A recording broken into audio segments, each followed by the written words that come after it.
Well, welcome to our Truth and Reconciliation Conversations, our monthly seminar out of the Core Mission Resource Department. And we do it in partnership with other departments at THQ and within the Salvation Army.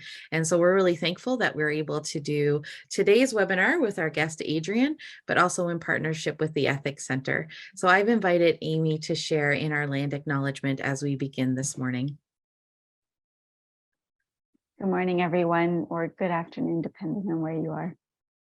I live and work on the original lands of the Anishinaabe, Cree, Oji-Cree, Dakota, and Dene peoples, and on the homeland of the Red River Métis Nation. I'm sitting in Treaty 1 territory.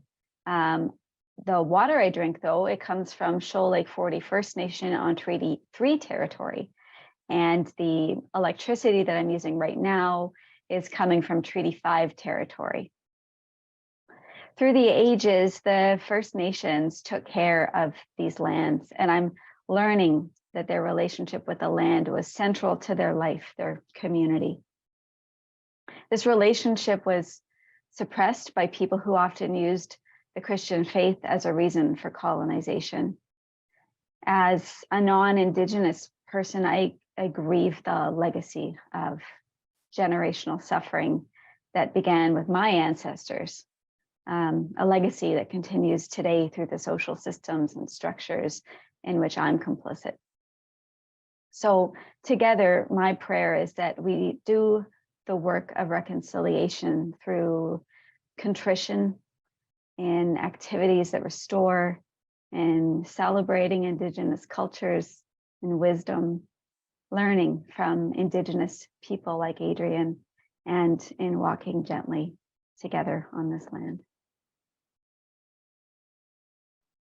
Thank you, Amy. I'm going to pass it over to Adrian, but before I do, I have known Adrian for a few years now. We met through the NAITS community. One of my first NAITS experiences, I got to hear Adrian share a paper, and I learned so much more wisdom. I say that's why I started my master's degree with NAITS, because Adrian, I learned from Adrian. But I'm so thankful that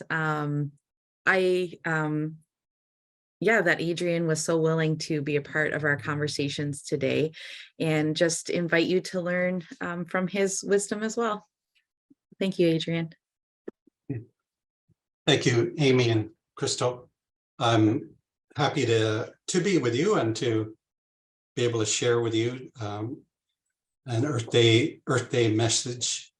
Often we talk about creation care, and I want to talk about it in a different way. Creation cares for us. And one of the things that I appreciate about the Salvation Army is the willingness to engage people in their real life. One of my favorite persons was a Captain John Miller, who was at the Six Nations Reserve for many years. And I learned later that, or because of this circumstance, they were going to move John and his wife, who was Indigenous. They were going to move them to another location after 4 years, as the standard policy was back then. And when the community got wind of them moving, they protested. Everybody protested, said, you can't take John away from here. And so he had this connection to the community that was really strong.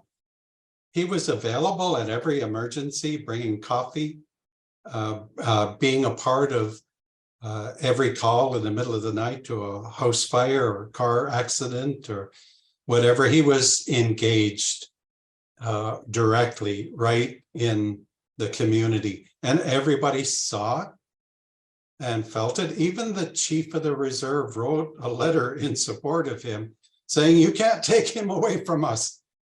And from what I understand, the Army responded by letting him stay for the length of his career at Six Nations, which is against all the protocols. And it was because the community loved him. I loved him. We had breakfast at the ministerial on a regular basis. And sometimes there were only three of us. We renewed it and got it back up to a dozen people or so. But I really appreciated him and the willingness to share his life and the struggles that he had and how Christ came into his life and helped him to live a life of service instead of one that was caught up in addictions. And so I've really appreciated John and generally the Salvation Army in that way. So Six Nations is Grand River country, 6 miles either side of the Grand River in southern Ontario. And I'm functioning right now from the CRC office in Burlington, which is the area of the dish with one spoon treaty area, which was a sharing of the land covenant between the Haudenosaunee, my people, and the Anishinaabe people, the various Anishinaabe groups. And actually that territory covers all of southern Ontario. It also includes Western New York and a bit of Western Pennsylvania, all of Ohio, all of Indiana, the lower part of Illinois from Chicago further south, and then the lower part of Michigan, not the Upper Peninsula, but the lower part. That was the dish. And the idea was that the land is the dish or that which feeds us all. And the idea in that case is that the land cares for us. The land feeds us. The land looks after us. You know, when we, in the Haudenosaunee Thanksgiving address, we talk about the trees and we give thanks to the trees. In that thanking of the trees is the idea that other creatures, including birds and other animals, make the trees their home. And we also made our homes from the trees, making the frame from the trees, but also in the old days, we used to cover the longhouses with elm bark. And so we appreciated that. We thank the trees for their provision of homes for us as well, but also for the warmth that they provided when we made our cooking and council fires and our warming fires. They warmed us and cared for us. And so in that Haudenosaunee Thanksgiving address is this understanding that in a very broad way, creation cares for us. That this, we refer to the earth as our mother. And so in referring to the earth as our mother, we understood that as a mother provides for her children, so our mother, the earth, provided for us as well. And in fact, the word for future generations in our understanding was literally translated faces that come from the ground. So the idea was we knew that out of the womb of the earth, future generations came. And there's this idea that when we die, our bodies are once again embraced by our loving mother, the earth, and held in that mother's embrace. And in the Haudenosaunee creation story, there's many elements to it, but there's the outstanding role of mothers and daughters and even granddaughters in the story that's told. And the idea of the food plants coming from the mother's body or the daughter's body is in the story, and how that the land was prepared and made habitable by Sky Woman in the story, And then the seeds were planted, and there are women's dances that acknowledge that and remember that role of women in terms of caring for the community. And even within the Haudenosaunee world, our constitution, our civil organization meant that women, clan mothers in particular, were the ones that chose the chiefs. So there was an acknowledgement of the female genius within our culture, an acknowledgement that, you know, that's what was primary in our understanding of our connection to the world. And we had this relationship terminology to describe the earth. So earth is mother, but then the food plants are three sisters, and reference to corn, beans, and squash. The thunders are referred to as grandfathers. The sun is referred to as elder brother. The moon is referred to as grandmother. So this idea that we are a part of the community of creation. And it's interesting to me that in Genesis chapter 2, verse number 4, it talks about translation of that, the generations of heaven and earth. And literally the Hebrew could be translated. It's not often translated this way, but it's hidden in the definition of the word. But there is one translation that says, this is the genealogy of the heavens and the earth. And so, you know, when I think about the book of Genesis, the first chapter, and then the second chapter telling this story of humanity in the earth, creation and humanity in the earth, what I see in that are the two fundamental questions that Indigenous people ask every time they meet one another. Where are you from? And they don't mean, what is your current address?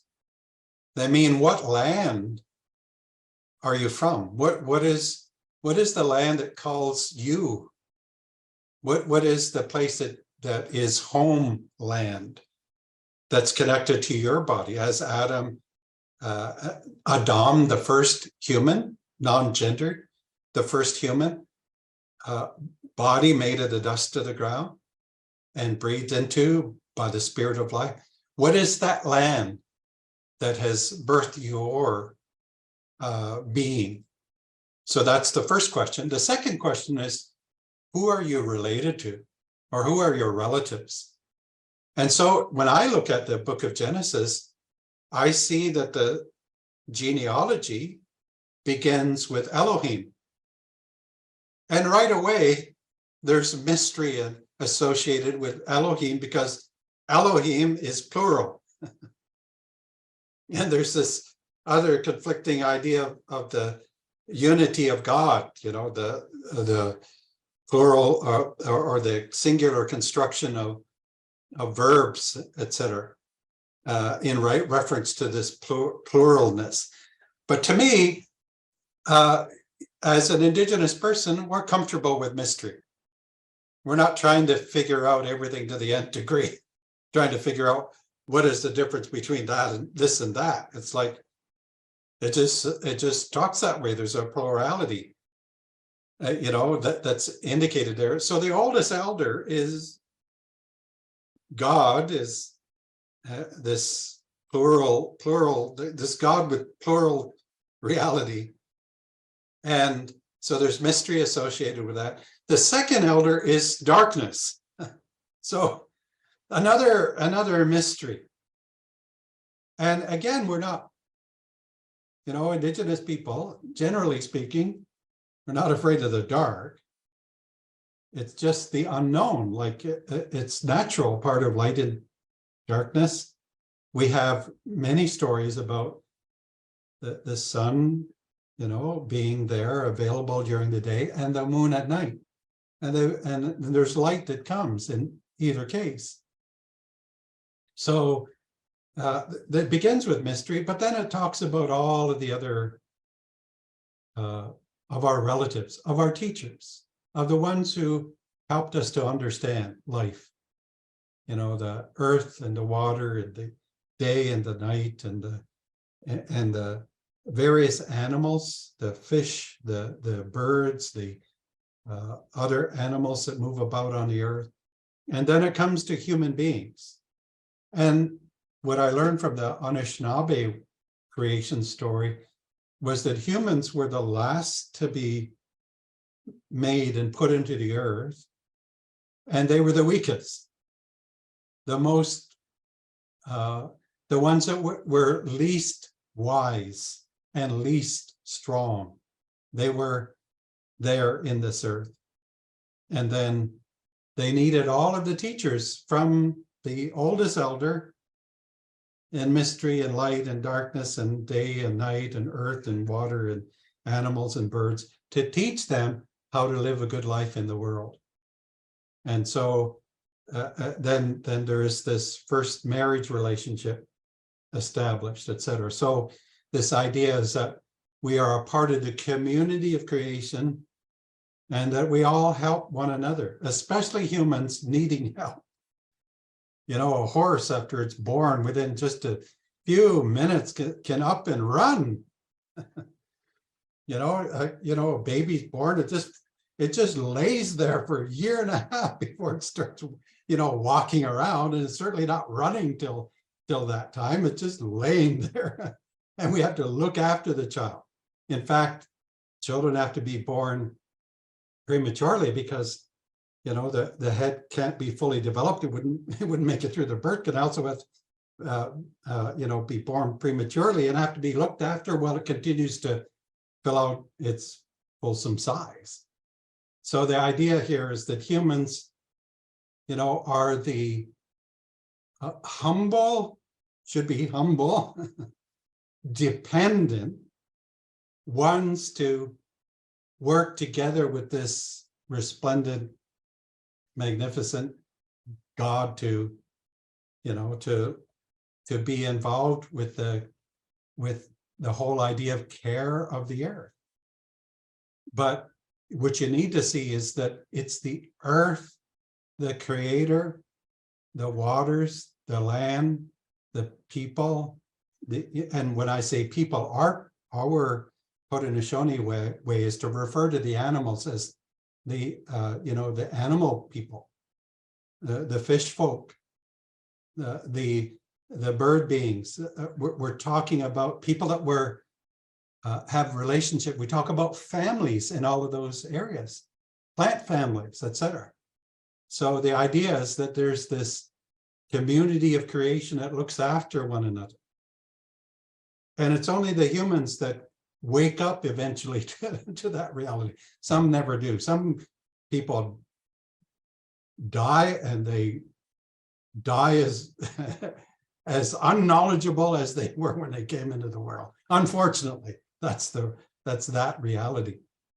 So what I'd like to do is share a presentation with you. Can you see this? Okay. So again, it's this idea of creation caring for you. And the fact that the earth, and by that all the helpers too, is your provider. And so I'm glad to be able to share this Earth Day message with you. My clan name is Gunusano. I'm of the Turtle Clan, Cayuga Nation, Six Nations, Grand River Country.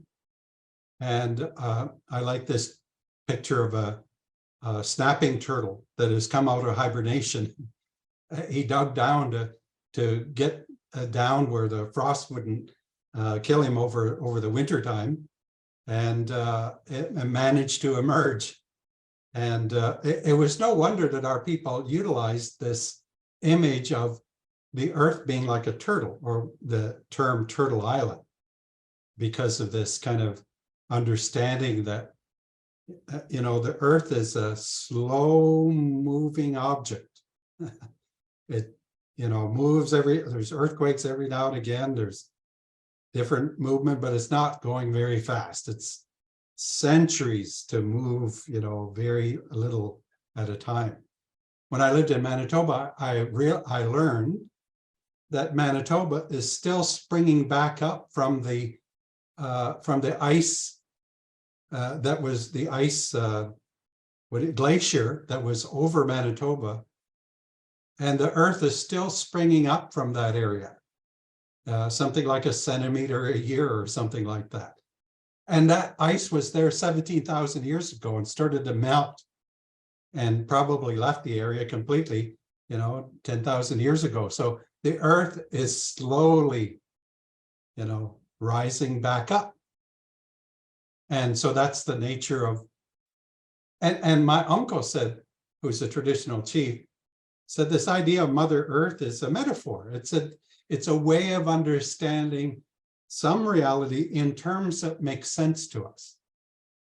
And so I think that that's a pretty good metaphor to use to describe the earth. This is a picture of my family. This is my youngest son, Jesse. He's still in Manitoba in Lac de Bonnie at the apartment that I had there. It's the cheapest place in Canada to have a one-bedroom apartment. So he's taking advantage of that right now. And this is my youngest daughter and my oldest daughter, my second oldest son, my oldest son and his partner. And this is my third grandchild, a granddaughter. And this is a picture of my grandchildren. They're all the children of my oldest son, 2 boys, a girl and a boy. This young fella here was just born this year in January. So he's the newest addition. And I'm only half an hour away, so I love driving over there to get a bowl of corn soup that my son made, and I get to visit with my grandchildren. Now, I wanted to just point out something here. Like I talked to you, first of all, from the asset of our understanding. Now I want to just bring us light speed to problems, because there is a problem. And with Indigenous people, one of the indicators is type 2 diabetes. So this is a graph from 2016. So there's a cumulative risk of diabetes from 0 to 100%. So when you are, it's got different lines for folk here. First Nations men is this bold line with 2 dots. That's me.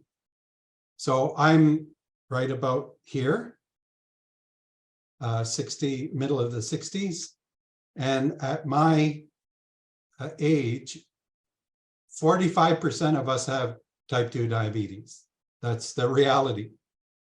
As you grow older in our community, by the time you're 80, it's like 70% are at risk of diabetes. Indigenous women are at a higher rate than Indigenous men. Now this broken line, blue line, is non-First Nations men. So it's much lower incidence, risk. And then women are even, non-Indigenous women are even lower. So it's quite an interesting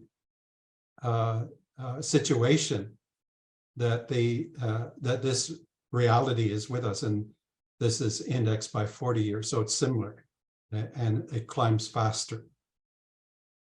So that's a problem. And what I want to talk about here is that colonialism disconnected us from the land that cares for us, and that is why not just this problem, but many other problems are in our communities. So when through colonization, there was a lifestyle change where we went from an active lifestyle to one that was sedentary. So, you think about northern Manitoba, you had the Cree folk traveling vast distances to harvest the moose, to harvest the deer, to harvest the berries, to be able to harvest the caribou, etc. vast distances. Now they're confined to small reserves, and they're crowded into one place. And so the movement is not there anymore. It is with some, but it's not the whole community moving as they used to in the days gone by. So we went from hunting and fishing, nomadic life, and some horticulture. You know, they called Garden Hill, that was an early missionary term, because when they came to them in the 1800s, they had all of these gardens, mostly the root vegetables, but they had gardens in Garden Hill. And so that's why they called it Garden Hill. And so if that was true there, in other places, at least south of there, they would have similarly gardens. So they had horticulture. They relied on other things, but they were growing things as well. And all of this natural harvesting, you have to go where the berry patches are. You have to go where the sage is. You have to go where the fishing places are. All of that is very active. And what happened in colonization, you restrict hunting and fishing. And then there's, how do I get rid of this little bar? Do you have a black bar at the bottom of this that's blocking your view? No, okay, that's good. It's just me then. But because of the colonial system, restricted hunting, fishing, natural harvesting, people were forced to become farmers, and they weren't farmers. There are high rates of unemployment. You go to the northern communities and 70, 80, 90% unemployment because there's no jobs in terms of the wage economy with banks and, you know, deductions for taxes and all of that. It's just not there. And then there was the criminalization of Aboriginal culture and the wardship government. And so the diet changed from lean, wild meats and fish, fruits and vegetables, nuts and root medicines, to a colonial subsistence diet of, you know, white fat. In fact, I learned while I was working at the University of Alberta that bacon is classified as a fat. It's not classified as a meat. It's classified as a fat. And actually, this bacon picture that I have here is pretty lean. I wish that whenever I buy bacon, it was that lean. Most often, it's not that lean. And then white flour. We didn't have this kind of processed flour. If we ate grains like wild rice, we did it in a more whole way, so that there's this whole grain benefit, the bran and other elements and nutrients that are preserved in that is better for us because of the difference here than the white flour, which is even bleached to make it look even whiter and more saleable. And then white sugar. We had sugar, we had maple sap, etc., but it was seasonal. It wasn't like it was in every single meal for the whole year. And then salt. Certainly we sought for salt, and there were places where it was to be found, but it wasn't salted on every single meal like it is today. And then certainly caffeine is adds to the can contribute to high blood pressure and type 2 diabetes. This is probably one of the best pictures that I can show you of what it meant for Indigenous people to go from our deep connection to our lands to a disconnect in our experiences of colonization. There were two studies that I came across while at the University of Alberta. One talked about I put my own hand up, so I don't know how I did that. But anyways, I was going to say, somebody has a question. But this studies talked about how when agriculture started in the kind of world economy 10,000 years ago, that when agriculture started, they said that they went from 150 various food sources down to 8 fundamental food sources for most of the calories. Now, there's more than just 8 for everybody, but the fundamental largest caloric intake was down to 8 sources. Another study dealing with the Kalahari Desert and the Bushmen there said that the Bushmen of the Kalahari had 75 sources in their diet. and they contrasted that with the modern, and they utilized 3 sources in this comparison of the modern global diet, that there were 3 fundamental sources. And I'm not sure what they were. I'm sure it had to do with grains and also rice, and I'm not sure what the third one might have been, corn. But most of the calories in the global diet coming from 3 sources. So I in doing research, I always try to take down the high number and raise the low number.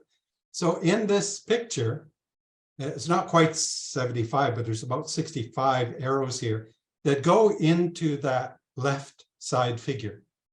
And there's only 8 that go into the right side figure.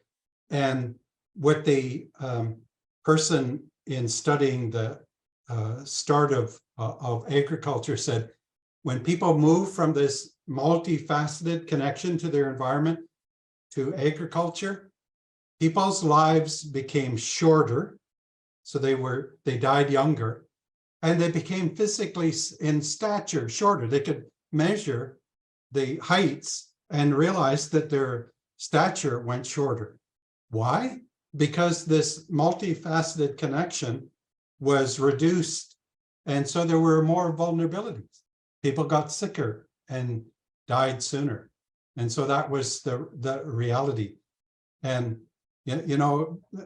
working with the Dutch here in Manitoba, the Dutch and the Lakota are among the 2 tallest peoples in the world. And there's been some folks I have to look up to see them because they're standing over me. And I'm 6 foot myself, but I still have to look up. And what they say about that is that height is a function of health. So Lakota people at one time were very, very healthy. They had this multifaceted connection to their lands. When I worked in South Dakota, the average lifespan of a Lakota man was 46 years old. And I was older than that while I was working there. And so I was an elder in that general population. Now it's improved since that time, but that shortening of the lifespan is a function of lack of health. Stress is a huge part of it as well. In fact, stress has a greater impact on a lot of diseases than we really recognize. But community is the way to restore health. So this is a picture of the Learning Circle at San DeSoto Spiritual Center. And I just loved being there and working together in community. There was a study among the Pima people who have the highest rates of type 2 diabetes. They had an action group that did typical Western intervention, weekly meetings, nutrition intervention, cooking classes, structured activity, going to the gym or for a walk. And another group that just simply met together monthly, not weekly, but monthly. And all they had were elders talking about what does it mean to be Pima? And that at the end of the meeting, they handed them the same information that the Pima Action Group got. And if they wanted to read it, they read it on their own. Well, what they found out was that everybody increased their activity, and there was BMI, body mass index increase, but it happened more among the action group, the Western medical intervention. there was weight gain, but it was more among the people that were in the Western intervention. And when they tested the glucose tolerance, the people that were in the Western medical had a higher level of glucose in their blood than the Pride folks. So what happened was they were surprised. The fact that Pride members performed better than Action members in terms of prevention of weight gain and glucose intolerance was surprising to them. The main determinant of the Pride's group relative success may have been social support. And I can just say, not may have been, it was social support. But data on this variable were not obtained. So in Canada, we've had this empowerment. All the institutions did this to us. And what we've learned is that, if all of these things are against you, it can affect your attitude towards life. So we talked about locus of control. If you have a high internal locus of control, it means I'm in charge of my health. I can make decisions that are for my own good. I have the resources. I can do what I need to do. A high external locus of control, meaning that the control's out there somewhere. The doctors can make me healthy. I can't do anything about my health. The resources are out there. Somebody else can help me and do it for me. So the indicators are, if you have a high internal locus of control, you have higher health measures. If you have a higher external locus of control, meaning that it's out there somewhere, your health indicators are much lower. So how do you get back to that place of internal control? Well, the restoration of culture, and I appreciated the celebration of culture this past summer. I enjoyed dancing the smoke dance when Jonathan did. Somebody said I nearly danced my pants off because my pants were kind of saggy, but and ceremony that connects you to the earth. Smudging is so good to. I smudged yesterday, and it was so good just to smell the sage and to just have an earthy connection with the earth. And at Sandy Soto, we had a garden. Stan McKay, our elder, helped us to start a garden. And the garden is so healing for everybody.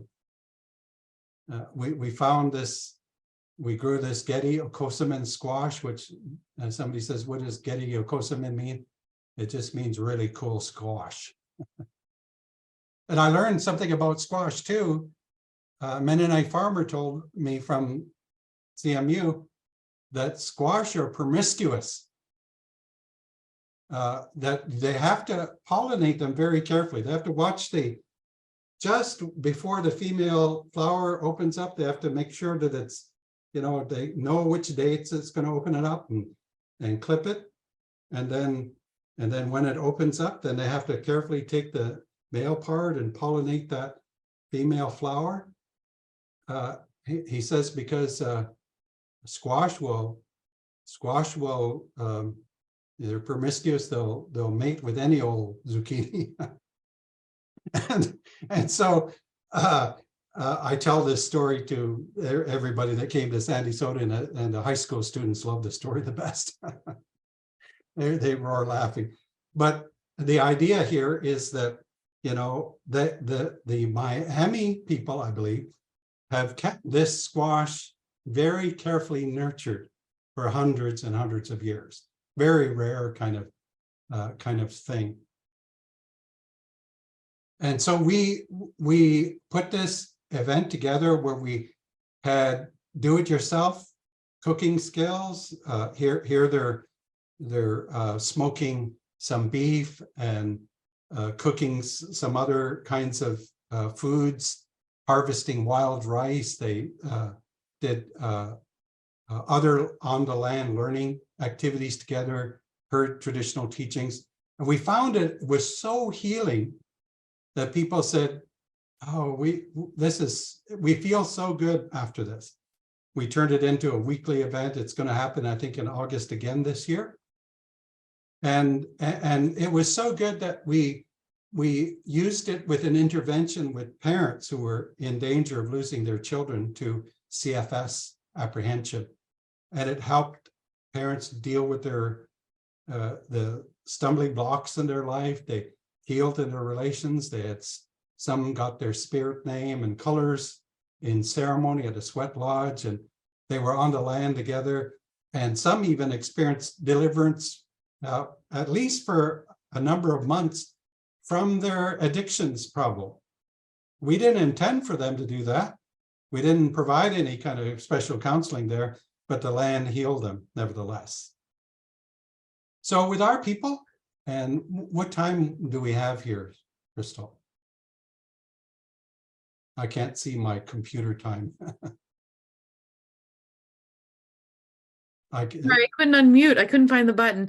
We still have, there's about 15 minutes left to the meeting.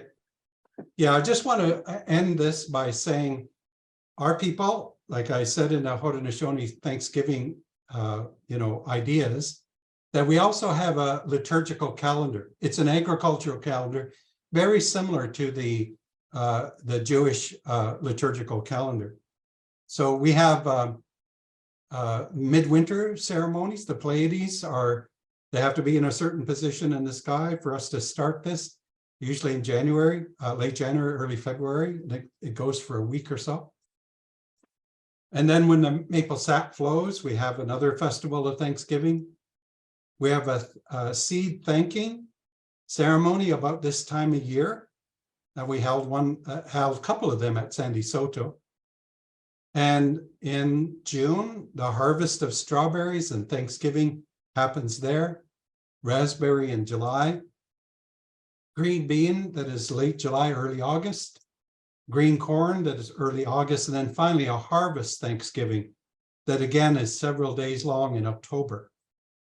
And right now, this seed thanking ceremony is one that begins with a Thanksgiving address. So we're immediately connected in our minds to the whole community of creation.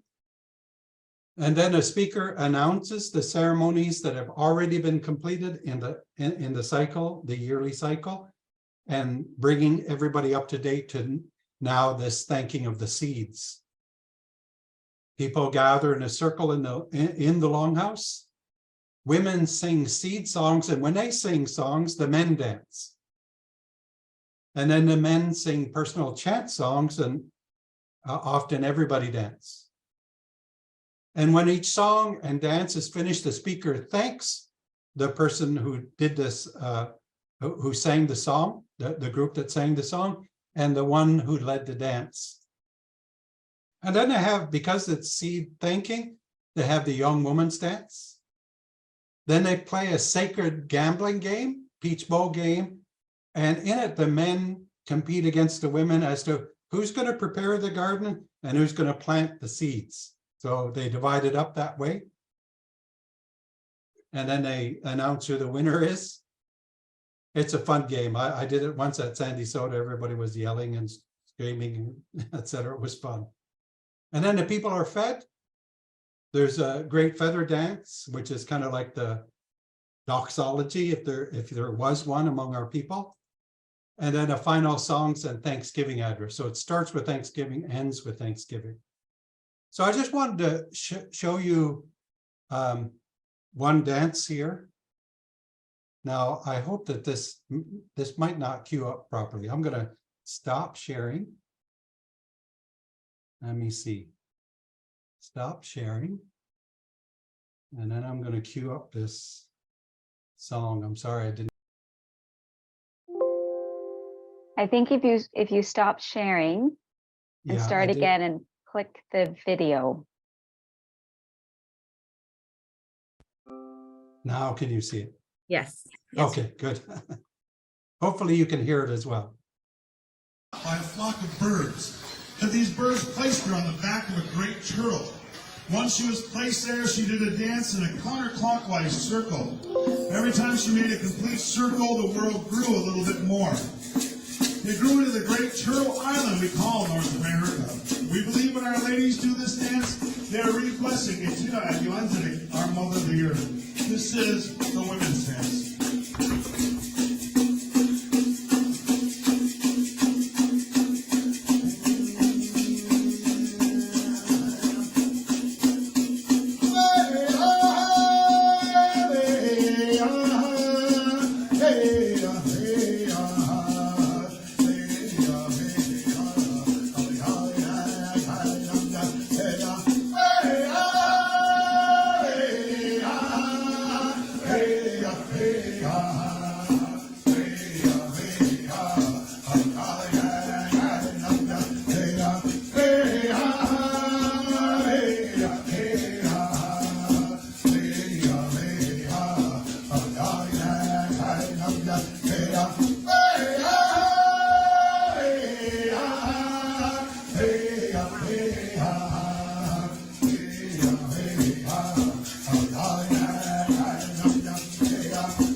So the dance there again is the Sky Woman dancing on the back of the turtle, and as she dances, the earth expands, and the motion of the hands is the distribution of the seeds from the sky world that she's planting all over the earth.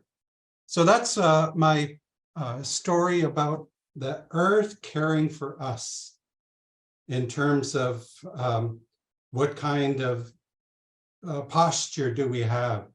And so when you understand that the earth cares for us, Thanksgiving is just natural. It's just a natural response to that. So if you have any questions or whatever, we can deal with that. You're welcome to unmute if you have any questions to ask Adrian. I would just like to say, I saw the snake dance and you did awesome, Adrian. But thank you so much, Adrian, for just that sharing. That was deeply meaningful, and appreciated just those thoughts to center us and to think of creation cares for us. I'm working to plan a moms and kids camp in BC North this summer, and I get to be the leader. And so creation was what I was actually thinking of. So this just gives me lots of ideas. And so I just really appreciate that. So thank you. Thank you, Karen. I guess one of the questions I have is, outside of the Haudenosaunee, are there other examples that you can bring to the table of Indigenous peoples being very intentional in the way they care for the land? Other ceremonies, perhaps, or practices? I'm most familiar with our people. The further south you go into the US, there are far more agricultural kinds of celebrations. So I know that there's the idea of green corn dance is more broadly spread than among our people. So there's an understanding of those kinds of food plants. When I first proposed the idea of a seed thanking ceremony, I contacted Stan McKay, who's Cree. He's from Fisher River, which is the farthest south Cree community. But he says he was not aware of actual ceremonies among the Cree for this kind of thing. It was more in terms of the harvesting, the natural harvesting, and the laying down of tobacco for that plant. So there were different kinds of ceremonies. Because we were an agricultural group and we were more sedentary, like you have, for example, among the Hopi, extensive corn and agricultural kinds of ceremonies, and they happen throughout the whole year. So I think that the more agricultural the people have been, the more that they've developed that kind of approach, whereas perhaps more nomadic folk have differing kinds of ceremonies that are connected to their nomadic way of life. And I know that on the West Coast, the fish and the harvesting of the various elements and animals from the sea impact their culture. And like when I went to Hazelton, they served us hooligan, not the oil, but the little fish. And you know, I was watching everybody eat the fish, and I just ate the whole thing. Fins, head, everything that was on my plate, I ate it all, because I saw that some others were doing that too. So I wanted to make sure that I enjoyed the full experience. But that's so fishing folk have their own kinds of like ceremonies and dances. So it really is the land that kind of dictates the kind of engagement that they may have ceremonially. So if there are no other questions, I think we'll wrap up. We want to respect your time and Adrian's time as well. I want to say a huge thank you, Adrian, to what you have brought to us today. All of these intentional ways of living with appreciation for what the land gives, the way it's integrated into your spirituality, your understanding of God, and how it really makes for healthier bodies, healthy people, healthier relationships with the land, but also with one another.